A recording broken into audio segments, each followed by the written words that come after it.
Welcome to Deliverance Church Airview. Karibu katika kanisa Deliverance Church Airview.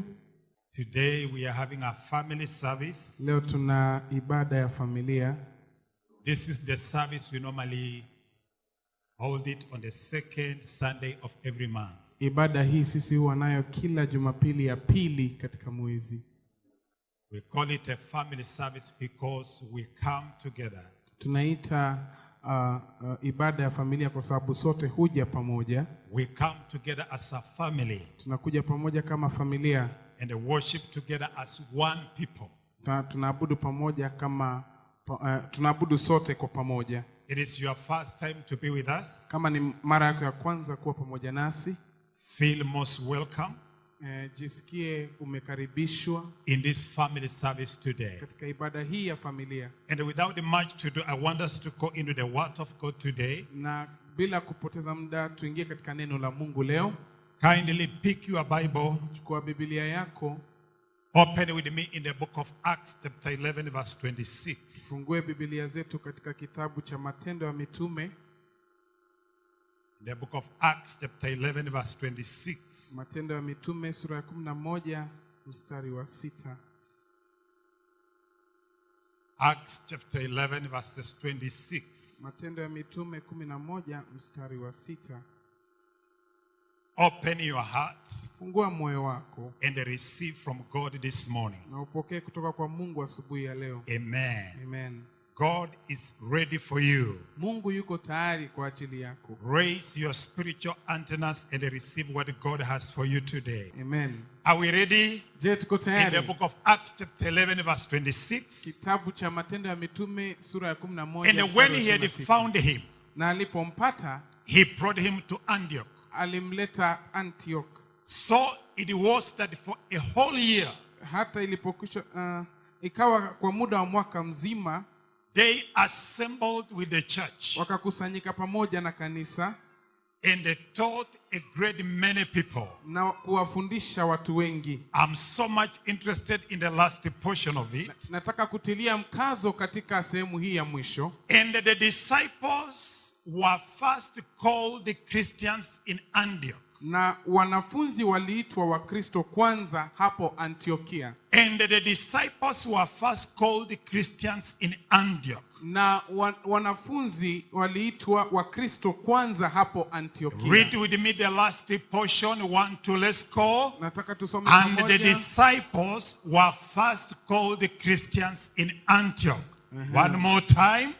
And the disciples were first called Christians in Antioch. Father, we thank you for the reading of your word. Bwana, tukushukuru kwa usomaji wa neno lako. The entrance of your word brings light.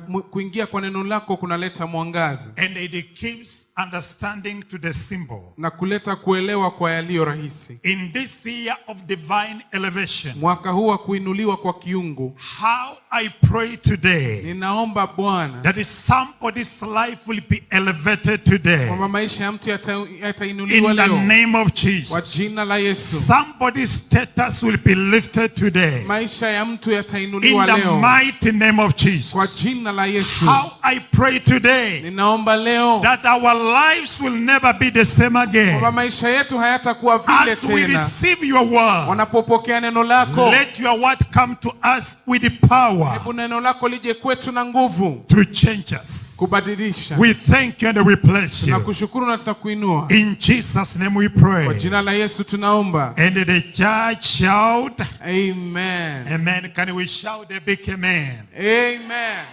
This morning, by the grace of God, asubuhi hii kwa uwezo wa Mungu, I want to talk to us. Nataka kuzungumza nasi on the subject, kwa mada, the essence of Christianity. Umuhimu wa Ukristo. I want to talk to us this morning. Nataka kuzungumza nasi asubuhi ya leo. By the grace of God. Kwa neema ya Mungu. As the Lord will enable me. Kama Mungu atakavyoniruhusu. I want to share on the subject. Nataka kushiriki katika mada, the essence of Christianity. Umuhimu wa Ukristo. And I'm going to be very slow. Na nitaenda pole pole. Because today I want to engage you. Kwa sababu leo nataka kukushirikisha on this serious subject. Katika mada hii muhimu. I will be engaging each one of us here nitakuwa nikiwashirikisha as we explore na tunapoingilia ndani the subject of Christianity. mada hii ya Ukristo. What is Christianity all about? Ukristo ni nini ama inahusu nini? If somebody walked to you today Kama mtu anaweza kuja kwako leo and they put this question to you, na akupe swali hili, what is Christianity all about? Ukristo unahusu nini? Is it about going to church every Sunday? Je, ni kwenda tu Jumapili kila Jumapili kanisani? Is it about carrying your Bible every Sunday? Je, ni kubeba Biblia yako kila Jumapili? What is Christianity all about? Ukristo ni nini? Especially in our time. Haswa katika nyakati hizi zetu. This is the question we need to answer. Hili ndo swali ambalo tunafaa kujibu. What is the use of going to church? Kwenda kanisani kunatusaidia vipi? One Sunday after the other. Kila Jumapili baada ya nyingine. What is the product of going to church? Kwani kwenda kanisani kunaleta matokeo gani? What is the results of going to church? Kwenda kanisani kunaleta matokeo gani? Praise the Lord. Bwana asifiwe. There are people who go to church Kuna watu wanaoenda kanisani as part of their social activity. kama sehemu yao ya kawaida ya kimaisha. Praise the Lord. Amen. There are those people who find themselves in the church Kuna wale wanaojipata kanisani because it is part of their social activity. kwa sababu ni hali yao ya kawaida ya kimaisha. There are those who go to church Na kuna wale wanaoenda kanisani in search for miracles wakitafuta miujiza because the problems of life are too much. kwa sababu shida za kimaisha ni nyingi sana. So we go to church in search of miracles. Kwa hivyo tunaenda kanisani kutafuta miujiza. Ladies and gentlemen, Mabibi na mabwana, we are talking about the essence of Christianity. tunazungumzia kuhusu umuhimu wa There are Ukristo. people who found themselves in the church Kuna watu waliojipata kanisani because it is part of their social activity. kwa sababu ni hali yao ya kawaida ya There kimaisha. are those who find themselves in the church Kuna wale wanaojipata kanisani because they are searching for miracles. kwa sababu wanatafuta miujiza. The problems of life are just too much. Shida za maisha zimekuwa nyingi mno. Let me go to church if I'll find a solution. Wacha niende kanisani kama nitapata I've suluhisho. been moving from one witch doctor to the other. Nimekuwa nikitembelea mchawi mmoja baada ya mwingine. Today, let me try church. Leo wacha nitafute kanisa. Ladies and gentlemen, Mabibi na mabwana, anything we do in church chochote tunachofanya kanisani that does not end us in heaven, na hakikutupeleki mbinguni, any activity we do in the church kitu chochote tunachofanya that does kanisani not end us in heaven, ambacho hakitupeleki it mbinguni is a waste of life. ni kuharibu maisha. Whatever we do here every Sunday, Tunachofanya kila Jumapili all the hapa, activities we are involved in kila kitu, kila tendo every tunalofanya Sunday, kila Jumapili, if these activities ikiwa matendo will haya not end us in heaven, hayatupeleki mbinguni, then it is a waste of life. basi ni kupoteza muda Can I maishani. hear a big Hebu amen? tusikie amen kubwa. What is the use of waking up? Kwa nini tuamke asubuhi, Walking to church kwenda kanisani kwa and miguu, end up in the wrong place? halafu tuishie pabaya? What is the use of a layman walking from the wheelchair? Ya nini tupate kiwete akitembea kutoka kwenye machela yake? The blind eyes are open. Vipofu waone, Then you end up in hell. alafu uende jehanamu. You receive a miracle in the church Upokee muujiza kanisani, and you end up in hell. alafu uishie jehanamu. We are talking about the essence of Christianity. Tunazungumzia kuhusu umuhimu wa Ukristo.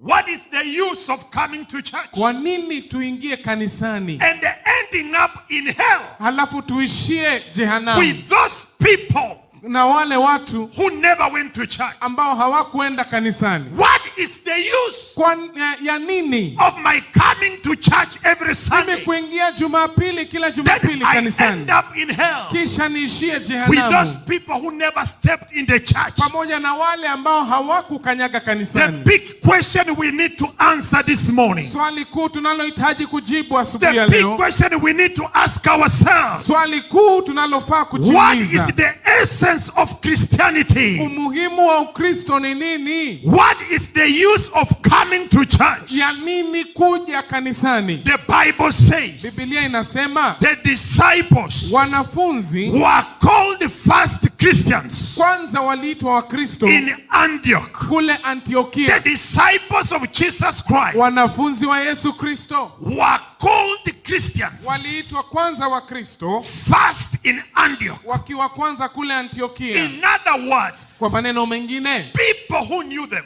watu waliowajua they observed their lives waliona maisha yao because they knew who they were kwa sababu walijua walikuwa wakina nani before they met Jesus. kabla hawajakutana na Yesu. Now they observed their lives Sasa hivi wanatazama maisha yao after they met Jesus. baada ya kukutana na Yesu. Praise the Lord. Bwana asifiwe. They were able to look at their lives. Waliangalia maisha yao. These are men that we know. Hawa ni watu tunaojua. This is Barnabas. Huyu ni Barnabas. This is Paul. Huyu ni Paulo. This is Silas. Huyu ni Sila. Men who lived among us. Watu walioishi kati yetu. We knew their lives before they were born again. Tulijua maisha yao kabla yao We knew kuokoka. how they lived in this estate. Tunajua walipoishi katika mitaa hii. They are disciples of Jesus Christ. Wao ni wanafunzi wa Yesu Kristo. But now, after observing their Lakini lives, baada ya kutazama maisha yao, we can give them a new name. tunaweza kuwapa jina mpya. Not just disciples, Si tu wanafunzi, but they are Christians. lakini ni Wakristo. Praise the Lord. Bwana asifiwe. Praise the Lord. Bwana asifiwe. They were called first Christians in Antioch. Waliitwa kwanza Wakristo kule Antiokia. Praise the Lord. Amen. How I pray for you today, Jinsi ninavyoomba that leo by the grace of kwamba God, kwa neema ya you Mungu will transition tutatwa from just being a disciple kutoka kuitwa to tu being a wanafunzi Christian. ili tuitwe Wakristo. Hallelujah. Hallelujah. God is not only interested in disciples, Mungu hayuko tu katika God kutafuta is wanafunzi. interested in true Mungu Christians. anawatafuta Wakristo. Can I hear a big amen? Amen. They looked at the disciples. Waliwatazama wanafunzi, They knew them before What? they were born again. waliwajua kabla ya wao kuokoka, And now they looked at their lives after they were born again. na sasa waliangalia maisha yao baada ya wokovu, And they say na wakasema they could see drastic change in them. wangeona mabadiliko katika And maisha the yao, only thing their life reminded them about na kitu ambacho walikumbuka tu maishani mwao was Christ. ni Yesu Kristo, And they nicknamed them, na wakawaita jina la kilakabu, these are Christians. hawa ni Wakristo, These are little Christ. hawa ni kama These Kristo, are followers of Christ. hawa ni wafuasi wa Kristo. Hallelujah. Haleluya. It must come a time Lazima ifike that wakati people look at your salvation, kwamba watu wataangalia wokovu that wako, people look at your walk with watu God, wanapoangalia kutembea kwako na and Mungu they say, waseme this is a Christian. huyu ni Mkristo. It comes a time Inafika your wakati neighbor looks at you. jirani yako anakuangalia, He looks at the way you used to live anaangalia ulivyokuwa ukiishi before you met Christ, kabla ya kukutana na and he Yesu, looks at your life na anakuangalia now maisha that yako Christ is in your life, wakati huu Yesu and ameingia he's ndani, able to say, na anaweza kusema this is the man I know. huyu ndiye mtu Before he ninayejua was born again, kabla now that he's born again, lakini sasa I ameokoka, can compare him with Christ. ninaweza kumlinganisha na Kristo. Hallelujah. Amen. When people who know you very well Wakati watu wanaokujua vizuri sana look at you now, wanakuangalia sasa hivi, what can they say about you? wanaweza kusema nini kukuhusu? These people, Hawa watu when they observed the lives of the disciples, walipotazama maisha ya hawa wanafunzi wa Kristo, they said, we knew them before they were born again. walisema tuliwajua kabla ya wao kuokoka, We have seen church. tumeona mabadiliko. we have seen transformation. Tumeona mabadiliko. And these people, the only person we can compare them with, Na mtu ambaye tunaweza kuwalinganisha nao peke yake, these people are like Christ. hawa watu ni kama Kristo. These people are like Christ. Hawa watu ni kama Kristo. Praise the Lord. Bwana They asifiwe. nicknamed them Christians. Wakawaita jina la kilakabu wa Ladies Kristo. and gentlemen, Mabibi na mabwana, the essence of Christianity umuhimu wa Ukristo is change ni mabadiliko into the nature of Christ. katika Help mwelekeo me wa preach to your Kristo. neighbor and tell neighbor. Mwambie jirani, The essence of Christianity umuhimu wa is Ukristo the nature of Christ ni maisha ya in your Kristo life. katika maisha yako. Hallelujah. Amen. The essence of Christianity Umuhimu wa Ukristo is transformation ni mabadiliko into the nature of Christ. katika mfanyiko wa Kristo. That is the essence of Christianity. Huo ndio umuhimu wa Ukristo. When people look at you, Wakati watu wanapokuangalia, they see Christ. wanaona Yesu. They are able to compare your life before Christ Wanaweza kulinganisha na maisha yako na Yesu and your life in Christ. na maisha yako ndani ya Yesu Kristo. And they can make a conclusion. Na wanaweza kufanya uamuzi. This is a Christian. Huyu ndiye Mkristo. When people look at your life, Watu wanapoangalia maisha yako, 5 years down the line, miaka 5 10 maishani, years in salvation, miaka 10 katika Ukristo, what conclusion can they make about you? wanaweza kufanya uamuzi gani kukuhusu? Praise the Lord. Bwana asifiwe. Born again 10 years, Umezaliwa mara ya pili kwa miaka 10, but remaining the same. lakini unabaki vile vile.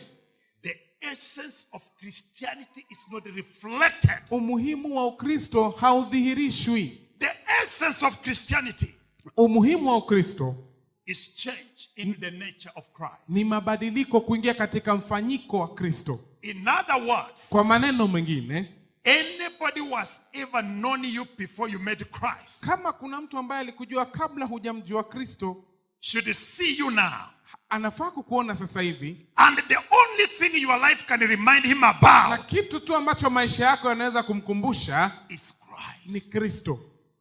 This should be Christ. Huyu ni Kristo.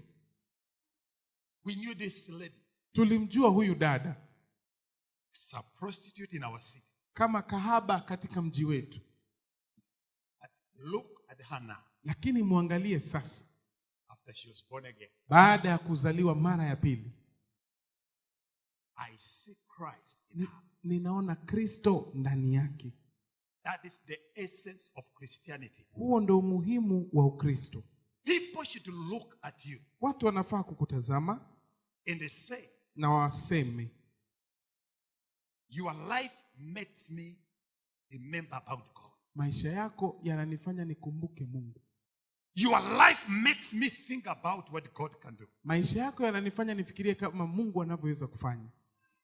Your life makes me feel like a sinner. Maisha yako yananifanya nikae kama mtenda dhambi. People should look at you Watu wanafaa kukutazama and they say, na waseme, when I look at your life, ninapokutazama it maisha makes yako me remember about God. inanifanya nikumbuke It kuhusu makes me Mungu. think about what God can do. Inanifanya nikumbuke When yale I ambayo Mungu look anaweza at your kufanya. life, Ninapoangalia maisha yako, you make me feel like a sinner. unanifanya nikae kama mtenda dhambi. That is the essence of Christianity. Huo ndio umuhimu wa Ukristo. Transformation into the nature Mabadiliko kuingia katika mfanyiko and the character of Christ na tabia ya Kristo. is the major essence of Christianity. Huo ndio umuhimu haswa wa Ukristo. Transformation Mabadiliko into the nature of Christ katika mfanyiko wa Kristo and the character of Christ na tabia ya Kristo is the essence of true Christianity. ndio umuhimu wa Ukristo. A Christian life that is not changed Ukristo ambao hauangaliwi is useless. ni bure. A waste of effort and energy. Kupotea tu kwa nguvu. A Christian life that is not changed Maisha ya Kikristo ambayo hayajabadilika is a useless life. ni maisha ya bure. A waste of effort and energy. kupotea kwa nguvu na kujaribu kwa vitu. Any church attendance Kuingia katika kanisa that does not change a person's life ambao haubadilishi maisha ya mtu is a waste of life. ni kupoteza maisha. I will repeat this. Mimi nitasema Any hivi. church attendance Kuingia katika kanisa that does not change a person's life kusikobadilisha maisha ya is a mtu waste of ni life kupoteza maisha and a wasting of time na kupoteza muda, and finally ending up in flames of fire. na unaingia katika tanuru la moto. We are talking about the essence of Christianity. Tunazungumzia kuhusu umuhimu wa Kikristo. Any church attendance that does not change a person's life Kuingia katika kanisa ambako hakubadilishi maisha ya mtu is a waste of life. ni kupoteza maisha, It is a waste of energy. ni kupoteza nguvu. Praise the Lord. Bwana asifiwe. For the last 4 Sundays, Jumapili 4 ambazo zimepita I've not been preaching here. sijakuwa nikihubiri hapa. We have been bringing in visitors. Tumekuwa tukileta wageni. The Sunday we are celebrating the Mother's Day. Jumapili tuliyosherekea Jumapili ya kina mama, We had a visitor. tulikuwa na mgeni. And then the Ladies' Sunday, Katika Jumapili ya wamama we had a visitor. tulikuwa na mgeni. On 28th Tarehe 28 May, we had our father, Reverend Kamaro, here. baba yetu Kasisi Kamwaro alikuwa hapa. On the 4th of June, Tarehe 4 Juni men were preaching here. wanaume walikuwa wanahubiri hapa. Praise the Lord. Amen. Church attendance Kuingia kanisani that does not change somebody's life ambako hakubadilishi maisha ya mtu is a waste of life. ni kupoteza maisha.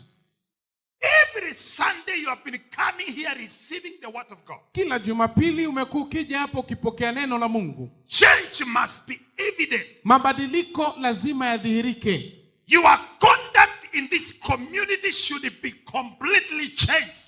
Kuishi kwako katika sehemu hii lazima kuwe na mabadiliko. Change into the nature of Christ. Mabadiliko katika mfanyiko wa It's Kristo the essence of true Christianity. ndio ukweli ama umuhimu wa Ukristo wa Ask your kweli. neighbor, Muulize are mtani you yako, changing? je, unabadilika? Ask the other neighbor, are you changing? Muulize mwingine, je, unabadilika? Praise the Lord. Amen. Praise the Lord. Amen. One of the greatest pain of the father Uchungu mkuu sana wa baba is to see unchanged children ni kuwaona wana wasiobadilika, who are always attending the church, ambao kila mara wanaingia kanisani but their life lakini maisha yao is intact. iko vile vile. The pain of the heavenly Father Uchungu wa baba wa mbinguni is to see unchanged children ni kuwaona wana wasiobadilika coming to him every day wakija kwake kila siku with their character intact. na maisha yao yako vile vile. It pains God. Inamuudhi Mungu, inamuumiza. 20 years attending the church, Miaka 20 unaingia kanisani, no change. hakuna mabadiliko. It pains the heart of the Father. Inaumiza moyo wa baba. The greatest tragedy that can befall anybody Mabaya ama kitu kibaya kinachoweza kumfanyikia mtu zaidi is to waste time on earth ni kupoteza muda katika dunia, claiming to be serving God akisema anamtumikia Mungu and find yourself in eternal hell. na ujipate katika moto wa milele ama Let me kuzimu. tell you, Wacha niseme hivi, you will not forgive yourself forever. hutajisamehe milele.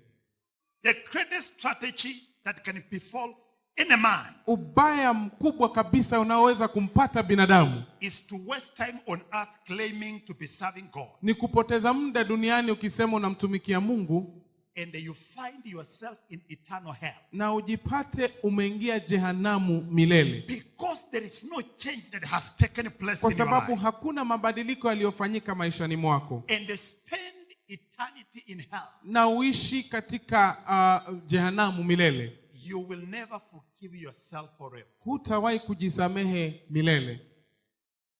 People who saw Jesus, Watu waliomwona Yesu they said to him, walimwambia, when we look at you, tunapokuona you convict us of our sins. unatuhukumu sisi dhambi zetu. People should look at you Watu wanafaa kukuona and they say, na waseme, when we look at you, tunapokuangalia you wewe convict us of sin. unatuhukumu dhambi zetu. Every time you are in our midst, Kila mara ukiwa katikati we yetu feel like sinners. tunajihisi watenda dhambi. Hallelujah. Haleluya. May that grace come upon you Hebu today. neema hiyo ikakujie leo. Hallelujah. Amen. When you are in the presence of in the company of your friends Unapoingia katikati ya rafiki zako who are not born again, ambao hawajaokoka, they should feel convicted wanafaa kuhisi kuhukumika of their sins. katika dhambi zao. Praise the Lord. Amen. For sinners to feel warm, Kwa watenda dhambi kuhisi vita. yani wenye dhambi kusikia joto. Oh, karibu na joto. wewe. Joto. Yet they are just in their normal lifestyle. Ilhali wako katika maisha yao ya kawaida ya kutenda dhambi. It's an abomination. Ni makosa. If sinners will feel warm, Ikiwa watenda dhambi watahisi joto kwa katikati yao. if non-believers will feel comfortable around you, Kama watenda dhambi watajihisi vizuri katikati and yao, they carry on their believing lifestyle under your watch, na wanatembea maisha yao ya kawaida ukiwaangalia, it is an abomination. ni makosa. It is an evidence Ni dhahiri of the absence of the nature of Christ in you. kwamba hakuna Ukristo ama maisha ya Kikristo ndani yako. Sinners come and practice their evil lifestyle around you. Watenda dhambi wanakuja na wanatenda dhambi mbele yako. They smoke. Wanavuta sigara In your presence. ukiwa hapo. They practice all manner of evil lifestyle in your presence. Wanatenda kila aina ya dhambi mbele zako. It is a clear evidence Ni dhahiri kabisa of the absence of the nature of Christ in you. kwa kukosa Ukristo ama maisha ya Kikristo maishani mwako. A mosquito cannot play on a hot pan. Mbu hawezi kucheza karibu na sufuria moto. I'm talking about the essence of Christianity. Nazungumzia kuhusu umuhimu wa Kikristo. If people can practice evil lifestyle in your presence, Ikiwa watenda dhambi wanaweza kufanya dhambi mbele yako, they give you alcohol and they tell you to pour. nakupa pombe na kuambia tumwagie, For them. tuwekee kidogo. And every day you tell them you are a believer. Na kila mara unaambia wewe ni mwokovu. Tell somebody your Christianity is questionable. Mbia mtu Ukristo wako una hati-hati. Tell your neighbor if they can do that in your presence. Ikiwa unaweza kufanya hivyo mbele zako, Your Christianity is questionable. Ukristo wako una hati-hati. Am I preaching to somebody in the house? Nazungumzia mtu leo. Praise the Lord. Bwana Am asifiwe. I speaking to you? Je, nazungumza nawe? Hallelujah. Haleluya. When they come around you, Wanapokuja karibu nawe, they should be convicted to feel. wanafaa kuhukumika, kuhisi. They should be convicted of their sin. Wanafaa kuhukumika kwenye dhambi zao. Praise the Lord. Amen. One of the major assignments Kazi kuu moja ambayo of a true pastor kazi kuu ya mchungaji is to tell people raw truth. ni kuambia watu ukweli. Ukweli kabisa. Tuite ukweli mbichi. One of the major assignments of a true pastor Kazi moja kuu sana ya mchungaji is to tell people raw truth. ni kuambia watu ukweli mbichi. I'm here to tell you that truth. Nimekuja hapa kuambia huo ubichi. Heaven belongs to God. Mbingu ni ya Mungu. I don't own one. Mimi sina mbingu. And therefore I'm telling you the truth about them. Kwa hivyo ninawaambieni ukweli kuhusu huko. I need to tell you what God wants from you. Ninahitaji kukuambia kile ambacho Mungu anahitaji kutoka kwako. Why should I excite you and make you miss heaven? Kwa nini nikusisimue na nikufanye ukose mbingu? Somebody listening to me. Je, mtu anasikiza? If my life is not impacting on my world, kama maisha yangu hayafanyi chochote katika dunia hii, if people are not looking at me and deciding to come closer to God, kama watu hawaniangalii na kutamani kuja karibu na Mungu, if people around me are not changing, kama watu kando yangu hawabadiliki, if my life is not challenging people to become better, kama maisha yangu hayawafanyi watu ama hayawapi changamoto kuwa bora zaidi, then my church attendance is a waste of time. basi kwenda kwangu kanisani ni kupoteza muda. If my life is not impacting my world for better, kama maisha yangu hayawapi changamoto dunia kuwa bora if zaidi, people cannot look at my life and desire to come to God, kama watu hawezi kuangalia maisha yangu na kutamani kuja kwa Mungu, then my church attendance is a waste of time. basi kuja kwangu kanisani ni ubatili mtupu. As a believer, people should look at you and desire Kama muamini, watu wanafaa kukuangalia na kutamani to know the God that you serve. kumjua Mungu unayemtumikia. Do you know what happens to us is the opposite? Je, unajua kinachotutendekea sisi ni kinyume? Instead of our character drawing people to God, Badala ya tabia zetu kuwaleta watu karibu na Mungu, it makes people repel against God. inawafanya watu wanamkaidi Mungu. How you are living with your neighbor Jinsi unavyoishi na jirani yako has made your neighbor imemfanya jirani yako not to desire your God asimtamani Mungu wako because of your lifestyle. kwa sababu ya maisha yako. We are talking about the essence of Christianity. Tunazungumzia kuhusu umuhimu wa Ukristo. What are the changes that are expected from a Christian? Kuna mabadiliko gani yanayostahili kuonwa katika Mkristo? When you say I'm a Christian, Unaposema mimi ni Mkristo, what are some of the changes that should be evident? je, ni mabadiliko gani ambayo yanafaa kuonekana? Number one, Kwanza, change in life's priorities. kubadilika kwa mahitaji ya maisha. Change in life's priorities. Kubadilika kwa mahitaji ya kimaisha. What matters most to you? Ni nini ambacho kina umuhimu kabisa Hear me, na wewe? ladies and gentlemen. Nisikize mabibi na The mabwana. priorities of a Christian Mahitaji ya Mkristo cannot be the same priorities of the world. hayawezi kuwa mahitaji yale na ya dunia. My priorities as a Christian Mahitaji yangu kama Mkristo cannot be the same priorities hayawezi kuwa mahitaji yale as the people of the world. kama ya watu wa dunia. My priorities are different. Mahitaji yangu ni tofauti. As a child of God, Kama mwana wa Mungu, there must be change in your life's priorities. lazima kuwe na mabadiliko ya mahitaji yako ya kimaisha. The Bible says Biblia inasema in Luke chapter 6,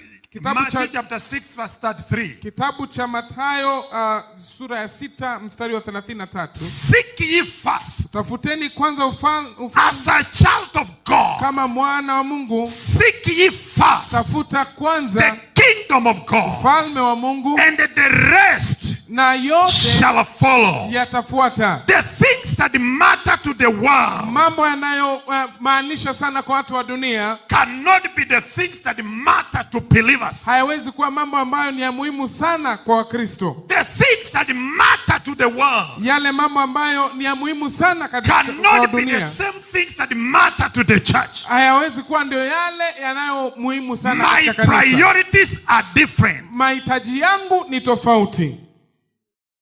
Tell your neighbor, Mwambie jirani, there must be change in your priorities. lazima kuwe na mabadiliko katika mahitaji yako. What comes number one on your priorities? Hitaji lako la kwanza ni nini? If my priorities as a Christian are the same as the priorities of a non-believer, Ikiwa mahitaji yangu kama Mkristo ni sawa na yule asiye Mkristo, then I'm lying to myself. basi ninajidanganya. After you are born again, Unapozaliwa mara ya pili, there must be change in priorities. lazima kuwe na mabadiliko katika mahitaji. The things of God comes number 1. Mambo ya Mungu yaje nambari ya kwanza, And then the rest will follow. basi mengine yatafuata. Praise the Lord. Amen. My priorities change. Mahitaji yangu yanabadilika. God comes first. Mungu anakuja kwanza. My family comes second. Familia yangu inakuja ya pili. Then the rest of the people can follow. Hasa wengine wanaweza kufuata. Change that should be evident in the life of a believer Mabadiliko ambayo yanafaa kuonekana katika maisha ya is Mkristo change in your priorities. ni mabadiliko katika mahitaji. Let me ask you, Wacha niulize, how are your priorities as a believer? wewe mahitaji yako kama Mkristo yako vipi? Where do you place God? Unamweka Mungu wapi?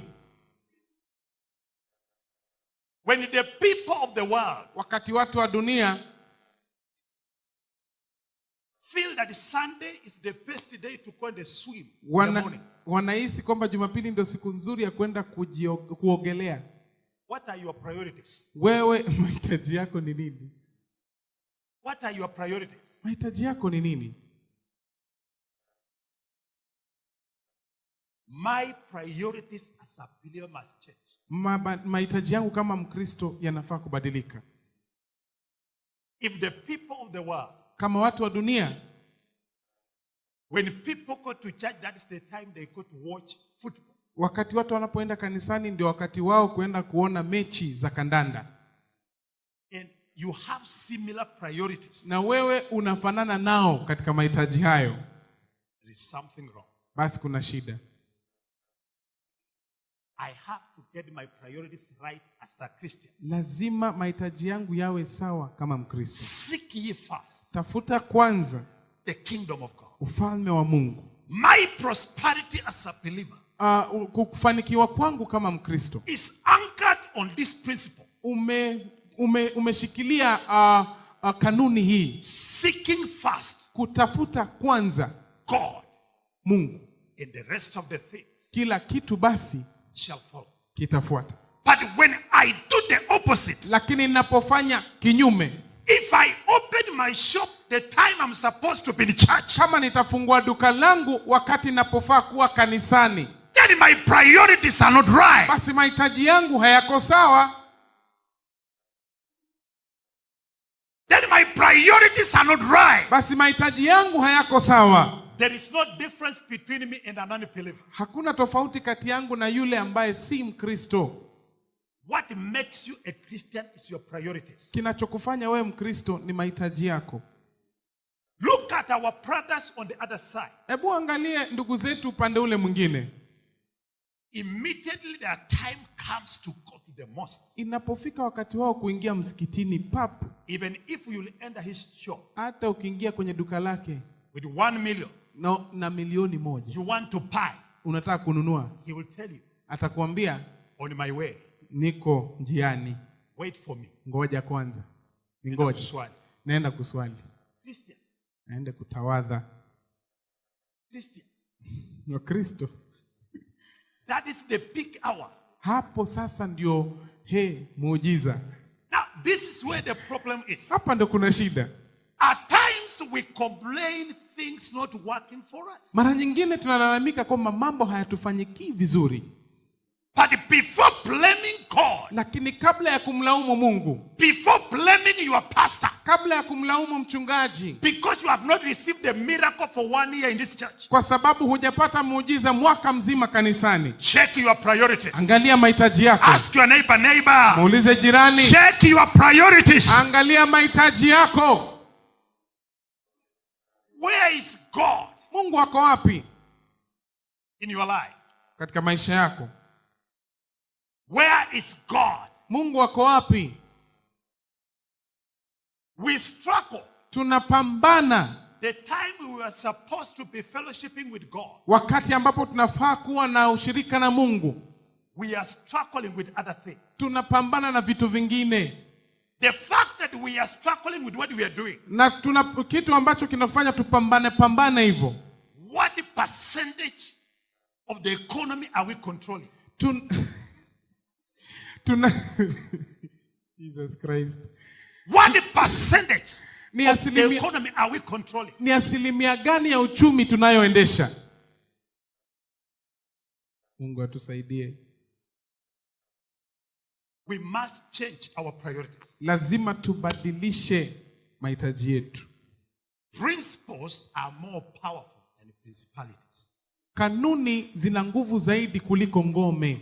If you know to operate in principles, Ikiwa hutaendeleza kanuni, a principality cannot control you. ngome haitakuendesha wewe. Christians are being controlled by principalities Wakristo wanaendeshwa na ngome because they have refused to anchor their lives on principles. kwa sababu wamekataa kuyashikilia maisha yao kwa kanuni. Seek ye first Tafuta kwanza the kingdom, ufalme, and then the rest of the things that you are looking for, haya mengine yote unayotafuta they will follow you. utazidishiwa. Why are you dying for things that should follow you? Kwa nini ufe kwa ajili ya vitu vinavyofaa kukutafuta? Why are you spending sleepless nights for things that should follow you? Mbona unaishi usingizi haupo kwa vitu ambavyo vinafaa kukufuata? Your economy is dying because your priorities are wrong. Uchumi wako unaangamia kwa sababu mahitaji yako hayapo sawa. Your business is collapsing because your priorities are wrong. Biashara zako zinaisha kwa sababu mahitaji yako hayako We sawa. must get our priorities right. Lazima tufanye mahitaji yetu This morning I sawa. stand here in the name of Jesus. Nasimama hapa asubuhi kwa I'm jina la calling Yesu. upon every serious Christian Namuitia kila that we Mkristo. must get our priorities right. Mahitaji yetu lazima yawe Seek ye sawa. first the kingdom, Tafuta kwanza ufalme and the rest shall be added. na yote tutazidishiwa. There must be change in priority. Lazima kuwe na mabadiliko katika mahitaji. My priorities cannot be the same as an unbeliever. Mahitaji yangu hayawezi kuwa sawa na yule asiyeamini. When an unbeliever will schedule his birthday anniversary on a Sunday, I will not do that. Kama mtu asiyeamini atafanya siku yake ya kuzaliwa kusherekea siku hiyo atiwe Jumapili, mimi sitafanya hivyo. I was not able to come to church because I was celebrating my birthday. Ati singeweza kuja kanisani kwa sababu ilikuwa siku yangu ya kuzaliwa. Your priorities are not right. Mahitaji yako hayapo sawa. We must get our priorities right. Lazima tufanye mahitaji yetu kuwa sawa. I cannot feel comfortable Siwezi kujihisi sawa sawa spending my money kuchukua pesa zangu na kutumia until I have given what belongs to God. mpaka nimpe Mungu kilicho chake. Getting my priorities right. Lazima mahitaji yangu yawe sawa. Before I spend my money, Kabla ya kutumia pesa zangu, I remove the portion of God. natoa sehemu ya Mungu. Then I spend the rest. Basi wengine ninatumia. Because 90% belongs to me. Kwa sababu 90% ni yangu. 10% is not mine. 10% si yangu. We are talking about the priorities. Zungumza kuhusu mahitaji. The way I spend my money, Jinsi ninavyotumia pesa the zangu, way I spend my time, jinsi ninavyotumia muda wangu, determines how changed I am. inaeleza jinsi nilivyobadilika. It reflects how changed I am. Inadhibitisha jinsi nimebadilika. Number 2 thing, La pili, change that are expected mabadiliko yanayohitajika from every believer. katika kila Mkristo It is change in habit and lifestyle. ni mabadiliko katika maisha ama kuishi kwako. Change in habit and lifestyle. Kubadilika katika tabia zako na mwenendo wako. Now hear me, child of God. Nisikie mwana wa Mungu. When a non-believer Wakati mtu asiyeokoka comes to the place of work at 9 in the morning, anapokuja kazini saa 3 asubuhi. and you know there are offices when you arrive, you write, you lock in exact time you arrive. Na unajua kuna ofisi ambazo unaingia na unaandika niliingia saa fulani. Am I speaking the truth? Je, naongea ukweli? Now, when a non-believer enters the office, Na ule ambaye hajaokoka anaingia ofisini, 9 o'clock in the morning, ameingia saa 3 asubuhi. and then he writes down Alafu anaandika chini, I arrived 7:20. niliingia 1:20. And a believer also comes in the same office. Na muamini pia anakuja katika ofisi ile ile 9:30 in the morning. 3:30 asubuhi. Then he writes the same. Na anaandika hivyo hivyo 1:30. These two people are headed in the same direction. Hawa watu wawili wameenda katika sehemu moja. A believer and a sinner are headed in the same direction. Mwamini na asiamini wameingia katika njia hiyo moja. As a believer, kama mtu aliamini, there must be change in habit and lifestyle. Lazima kuwe na mabadiliko katika mienendo na tabia. I'm talking about the essence of Christianity. Nazungumzia kuhusu umuhimu wa Ukristo. There must be change in habit. Lazima kuwe na mabadiliko katika tabia and the lifestyle. Na mwenendo. Hear me, ladies and gentlemen. Nisikize mabibi na mabwana. When a non-believer, ikiwa mtu asiamini, manipulates the weighing scale, anabadilisha vipimo, the one that he uses in his business, vile anavyotumia katika biashara yake. When a non-believer, wakati mtu ambaye hajaamini, mtu asiyeamini, can dilute the products, anaweza kuweka maji to make more profit, ili aongeze kiasi na kuunda pesa nyingi zaidi. You take petrol, you mix with the kerosene. Unachukua petroli unachanganya na mafuta taa, to increase the quantity so that you make profit, ili uongeze na upate pesa zaidi. If you steal cement, ikiwa unaiba simiti, you are a contractor. Wewe ni mtu ambaye ni wa kujenga. Somebody has given you a contract to build a house. Mtu amekupa kandarasi ya kujenga nyumba. He stays far away. Anaishi mbali. You manipulate the ratio. Unaanza kutengeneza vipimo visivyo. You steal cement and then you manipulate the ratio. Unaiba simiti na unatengeneza vipimo visivyo sawa. I'm talking about the essence of true Christianity. Nazungumza kuhusu umuhimu wa Ukristo wa kweli. If a non-believer does that and a believer does that, ikiwa mtenda dhambi atafanya hivyo na Mkristo afanye vivyo, the two are headed in the same destination. Wote wawili wameelekea upande mmoja. People who steal cement from us, watu wanaotuibia simiti, they are called John. Some of them are called John. Wengine wanaitwa John. Others are called Peter. Wengine wanaitwa Petro. These are the people. Hawa ndio wale watu who steal cement and go and sell to another place. Wanaiba simiti na wanapeleka kwingine kukuuza.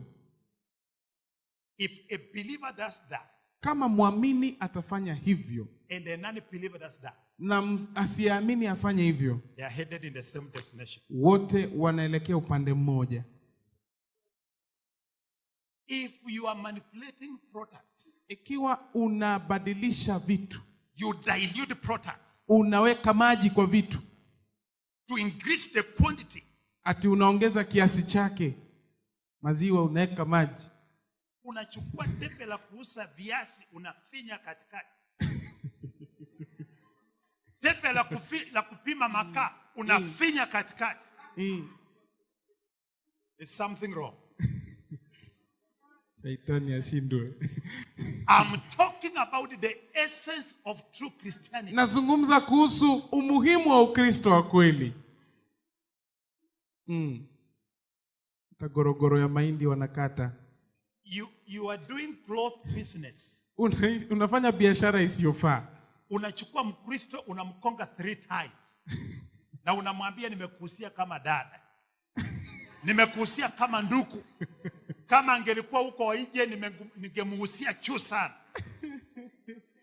But umenichapa 3 times. There must be change in habit and lifestyle. Lazima kuwe na mabadiliko katika tabia na mienendo. When non-believers contractors are stealing from their people, kama wale ambao sio waamini, their bosses, wanawaibia hata mabosi wao. They sell cement. Wanauza simiti. A believer should not do the same. Mwamini hafai kufanya hivyo. A believer should not manipulate a fellow believer. Mwamini hafai kumdhulumu mwamini mwenzake. Hear me, children of God. Sikize wana wa Mungu. Everybody is crying unga, unga, unga. Kila mtu analia unga, unga, unga. You force somebody to spend 500 to buy one packet of unga. Unamlazimisha mtu kutumia shilingi 500 kununua pakiti moja ya unga.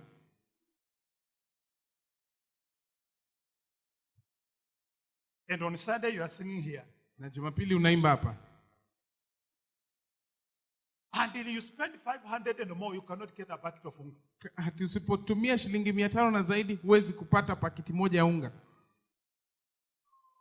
And you are kneeling in that corner praying, God help me. Na unapiga magoti pale ukimwambia Mungu akusaidie. Tell your neighbor, Mwambie jirani, there must be change lazima kuwe na mabadiliko in habit katika tabia and lifestyle.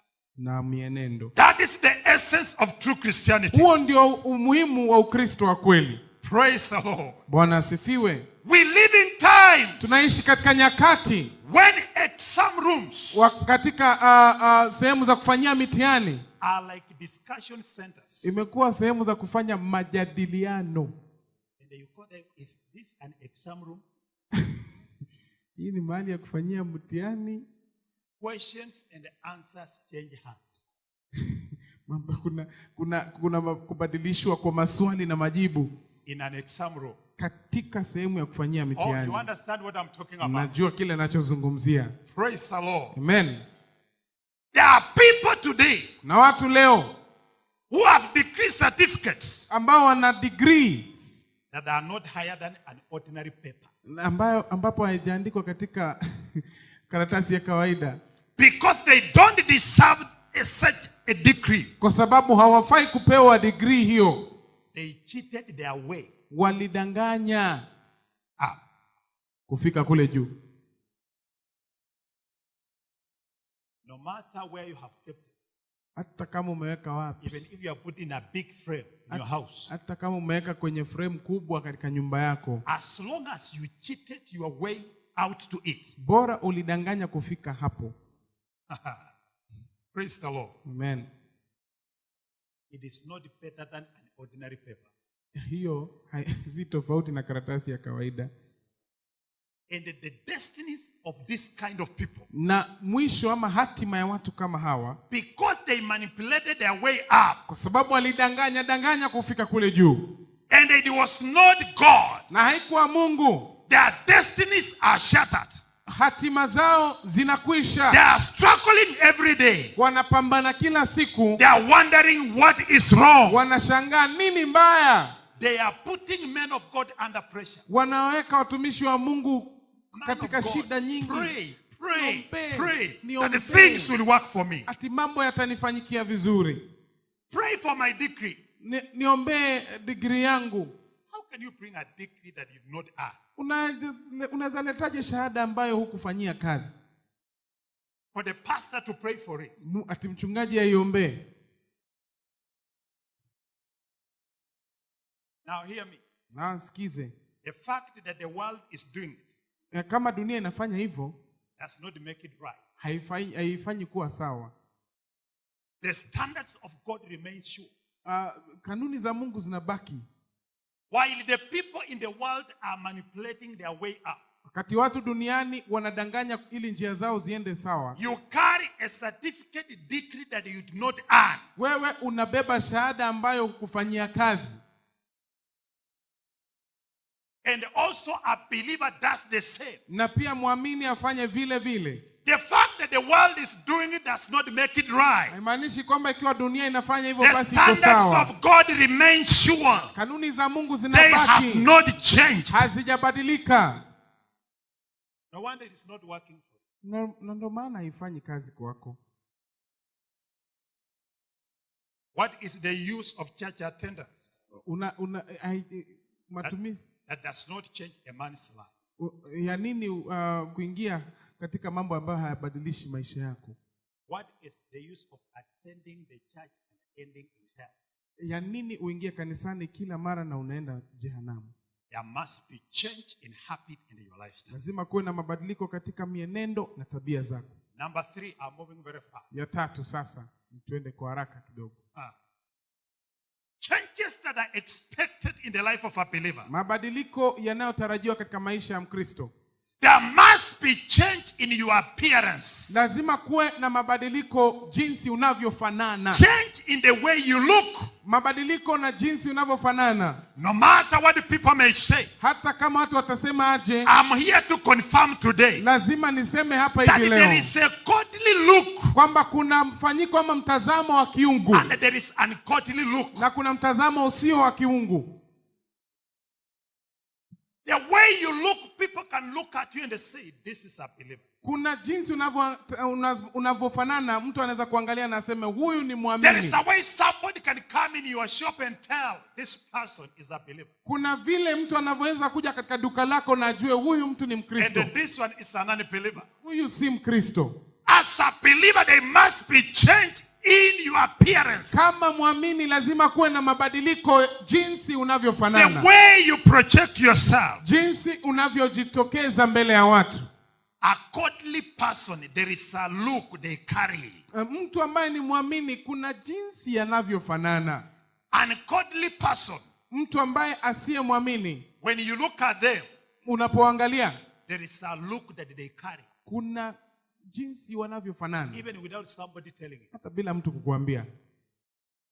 Let nobody lie to you. Wacha mtu asikudanganye.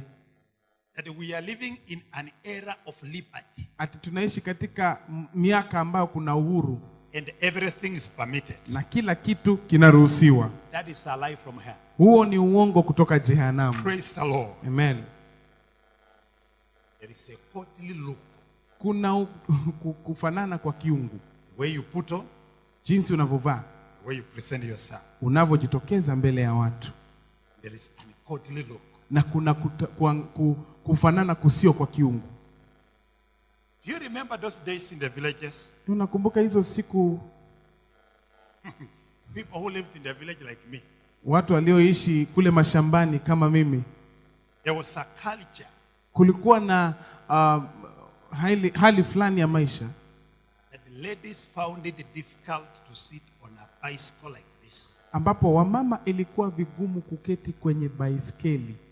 They could sit crossing their legs. Walikuwa wanaketi kama wamefunga miguu yao sideways. Kwa upande mmoja. Am I speaking to some people here who are born in the village? Am I the only one who was born in the village? Sijui kama ni mimi pekee niliyezaliwa mashambani. That is where I grew up. Lakini huko ndo tulikuwa. I could even see my mother. Hata ningemwona mamangu. When my father was carrying her on a bicycle. Wakati baba alikuwa anambeba kwenye baiskeli. She could sit sideways. Alikuwa anaketi akiangalia upande mmoja. And then she could cross her legs. Na anafunga miguu yake. It was a good culture. Hiyo ndio ilikuwa hali nzuri ya maisha. Praise the Lord. Amen. The way you appear.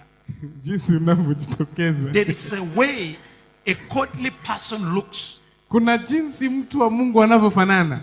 Without asking many questions, there's a way you look at a godly person. Bila kuuliza maswali mengi, kuna jinsi unavyomweza kuangalia mtu wa Mungu. The way you appear, the way you put on, the way you dress. Jinsi unavyovaa, jinsi unavyojitokeza, unavyofanana. Praise the Lord. Amen. In Proverbs chapter 7 verse 10. Katika katika Mithali sura ya. I want to prove a point. Nataka kuhakikisha hapa. That the notion that the people are embracing in our generation. Kwamba mambo ambayo watu wanajaribu kusema katika kizazi hiki. That there is liberty to do everything. Kuna uhuru wa kufanya kila kitu. To appear the way you are. Kujitokeza jinsi unavyokuwa. To dress the way you are. Kuvaa jinsi unavyotaka. Solomon. Suleimani. Wrote about the attire of a harlot. Alizungumzia kuhusu kuvaa kwa kahaba. Mithali sura ya 7. There is what we call the attire of a harlot. Kuna jinsi kahaba anavyovaa. Mavazi ya kikahaba.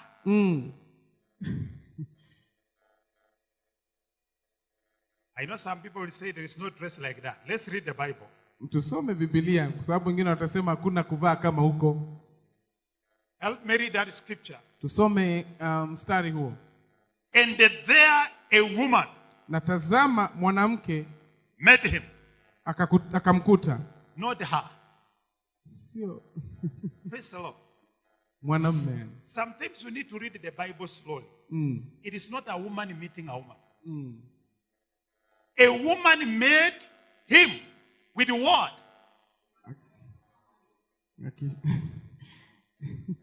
Na mavazi ya kikahaba. There is what we call the attire of a harlot. Kuna mavazi ya kikahaba.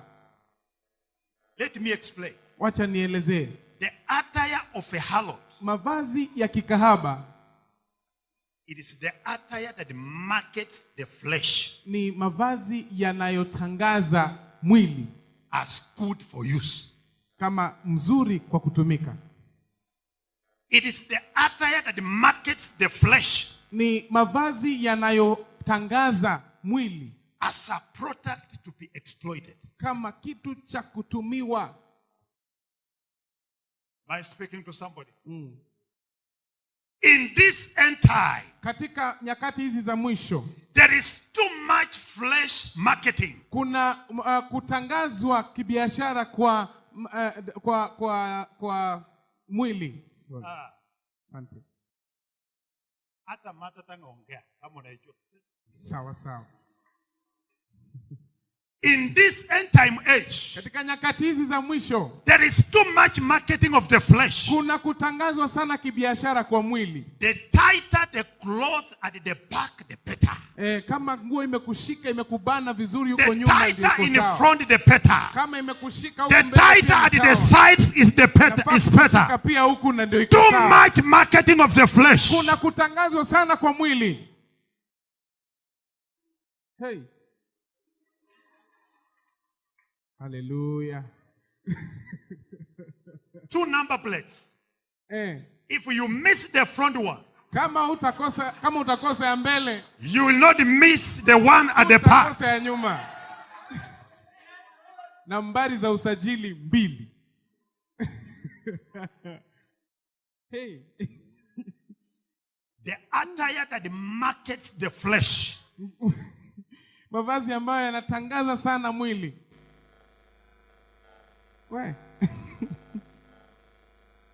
They wear it to the disco. Wanaivaa kwenda kwenye disco. They wear it to the church. Na wanavaa kwenda kanisani. And we say God is not watching. Na tunaangalia nasema Mungu haangalii hiyo. Why do we deceive ourselves? Mbona tunajidanganya? Clap, sing, jump, end up in hell. Unapiga kelele, unapiga makofi, alafu unaishia jehanamu. The attire of a harlot. Mavazi ya kikahaba. And I hear an amen. Amen. Instead of marketing our spirituality, Badala ya kutangaza Ukristo wetu, we are a generation of people sisi ni wale watu, kizazi cha watu that are advertising our carnality. ambao tunatangaza umwili tu. See how my back is fat. Angalia jinsi kule nyuma kuko See sawa. how my front is fat. Angalia pia mbele iko sawa. See how my sides are fat. Angalia pia huku kando kuko sawa. Just take a look Angalia tu as I pass. kula kwa macho. Just have a look as I pass. Ninapopita kula kwa macho. That is the message. Huo ndio ujumbe. Hey. When people look at you, Watu wanapokuangalia, the first thing that comes to their mind, cha kwanza kinachokuja akilini mwao, if you are dressed like that, kama umevaa hivyo, the first thing that comes to the mind of people jambo la kwanza linalokuja akilini is mwao immorality. ni ukahaba ama ni You have become a signpost wewe umekuwa kama kibao that is directing people to damnation, kinachoelekeza watu that is kuzimu, directing people to fall. na kinaelekeza watu kuzimu. Yet you are the daughter of Zion, Wewe ni mwana wa Zayuni, and you are a child of God. wewe ni mwana wa Mungu. Don't become a signpost that is pointing people to the wrong direction. Basi usiwe kibao cha kuwaongoza watu kuzimu. Be a signpost that will point people to heaven. Kuwa kibao kitakachowaongoza watu mbinguni. Now let me tell you something. Acha niwaambie kitu. When you see men wear dark glasses, Unapoona wanaume ama watu wakivaa miwani myeusi, they know wanajua why they put on. kwa nini wanavaa. There are things Kuna vitu they don't have the capacity to look at their naked eyes. hawana uwezo wa kuangalia. And to we preachers, Na sisi wahubiri, there is a scripture in the Bible that helps us. kuna maandiko katika Biblia yanayotusaidia. Watch and pray. Tazama na uombe. There are prayers we pray while watching. Kuna maombi tunayaomba tukiangalia. We don't close our eyes. Hatufungi macho. So that you don't fall a victim Ili usikue mateka somebody's hand. katika mikono ya mtu. So for preachers like me, Kwa hivyo kwa wahubiri kama mchungaji hapa, remember there is a prayer that is called kuna maombi ambayo yanaitwa watch. tazama, Don't close your eyes. usifunge macho ukiomba. Praise the Lord. Amen.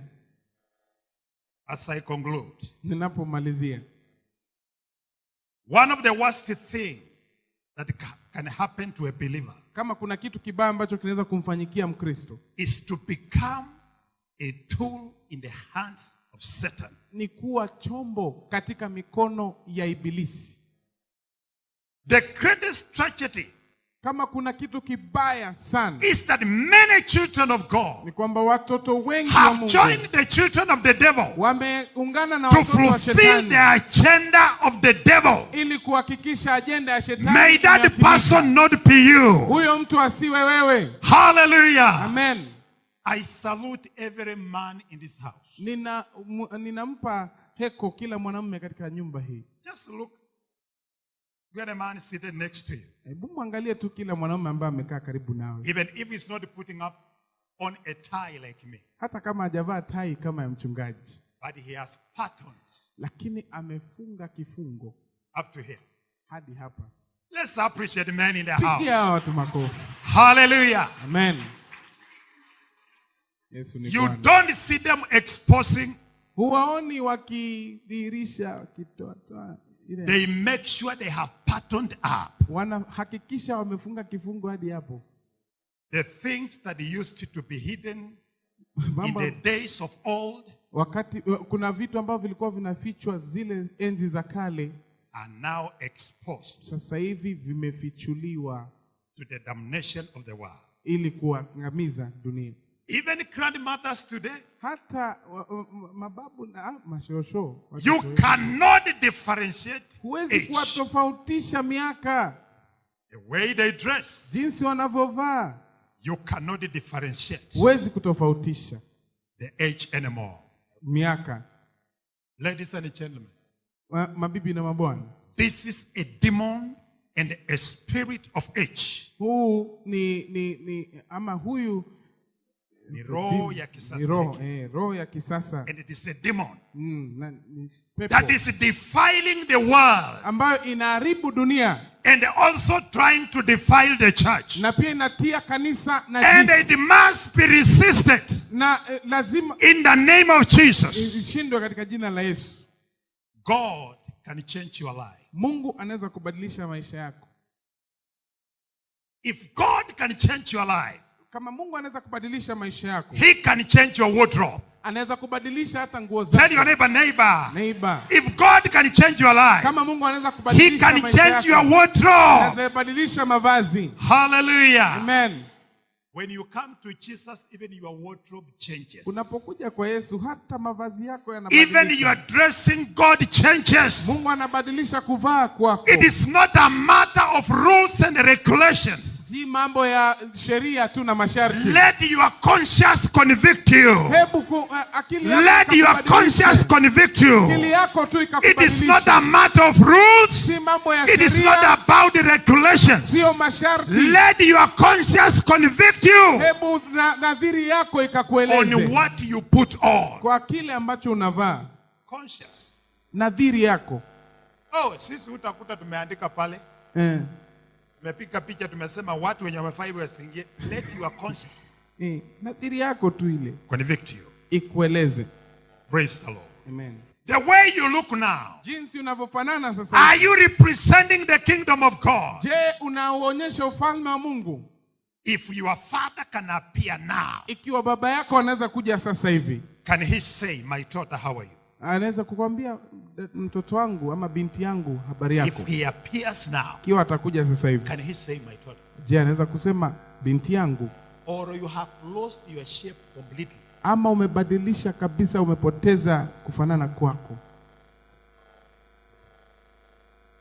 It's a pastor from Kisii who said, Kuna mchungaji kutoka Kisii aliyesema that there are some people who have committed sin kwamba kuna watu ambao wametenda dhambi to a level that they have become a threat even to the devil himself. ambapo wamekuwa hata ni hatari kwa shetani mwenyewe. That even the devil is scared of them in his kingdom. Hata shetani anawaogopa katika ufalme wake, Because they can overtake him. kwa sababu wanaweza kumpita, They can take over his kingdom. wanaweza chukua ufalme wake. So even the devil is scared about them. Kwa hivyo hata shetani anawaogopa. Dangerous. Hey, hatari. Somebody by the name St. Augustine, Kuna mtu kwa jina anaitwa St. Augustine. he said, preach the gospel always. Alisema hubiri injili kila mara, If necessary, use words. ikiwezekana tumia maneno. What does it mean? Anasema namna gani? Let your life be a major preaching Hebu maisha yako yawe ni mahubiri tosha to the world. katika dunia, Not your words. sio Let maneno. your life preach. Maisha yako ya Anywhere you go, let your words preach. kila unapoenda maisha yako There yahubiri. is an Egyptian lifestyle. Kuna maisha ya And Kimisri there is a Hebrew na lifestyle. kuna maisha ya Kiebrania. God is calling us today Mungu anatuita leo to take him seriously. tumchukue katika hali inayostahili, And take so seriously na tuchukue maisha nafsi zetu, nafsi zetu kwa so that seriously. nobody blames him Mtu asimlaumu after you die. baada ya kifo chako. We are people, Sisi ni watu, we are believers. sisi ni waamini. Let us be serious with our soul. Hebu tuwe na uhakika katika nafsi zetu. I conclude by saying this. Namalizia kwa kusema hivi, I'll finish the rest next Sunday. nitamalizia yaliyobaki Jumapili inayokuja. I want us to reflect on this. Nataka tuangalie haya maneno kwa kina. Why are people so wise in the things of the world Kwa nini watu wanatumia akili vizuri katika mambo ya kidunia, and so ignorant lakini katika Ukristo about the things of God? hawafikirii, wanakosa kufikiria vizuri katika mambo ya Mungu. Take people to the 5-star hotel. Peleka watu katika hoteli za kifahari, They will tell you there is starter, there is main course, there is finisher. na ati kuna ile ya kuanzisha, kuna So chakula wise chenyewe na in cha the things of this kumalizia. world. Wanajua sana mambo ya kidunia, So ignorant about the things. lakini hawajui ya mambo ya kiungu. Listen, Amen. you better be wise in the things of God Fadhali uwe basi makini katika mambo ya Mungu and not wise in the things of the world. na ukose hata makini katika mambo ya kidunia. The generation that we are living in, Kizazi tunachoishi sasa, they are wise in the things of this world. wana makini katika mambo ya dunia. Oh, you talk about the things of this world. Ukiongea mambo ya kidunia, Do you know when I'm standing here now, unaposimama hapa sasa, There are people who can analyze your fashion. Watu wamesha kuangalia mavazi yako, Oh, today he did not match his tie and his shirt. Look at his suit, the shoes. It's not matching. Yani hizi vitu haziingiani. Look at his haircut. Angalia jinsi alivyonyoa. Look at his beard. Angalia ndevu. Ai. So wise in the things of this world. Wana umakini sana, umahiri wa mambo ya kidunia.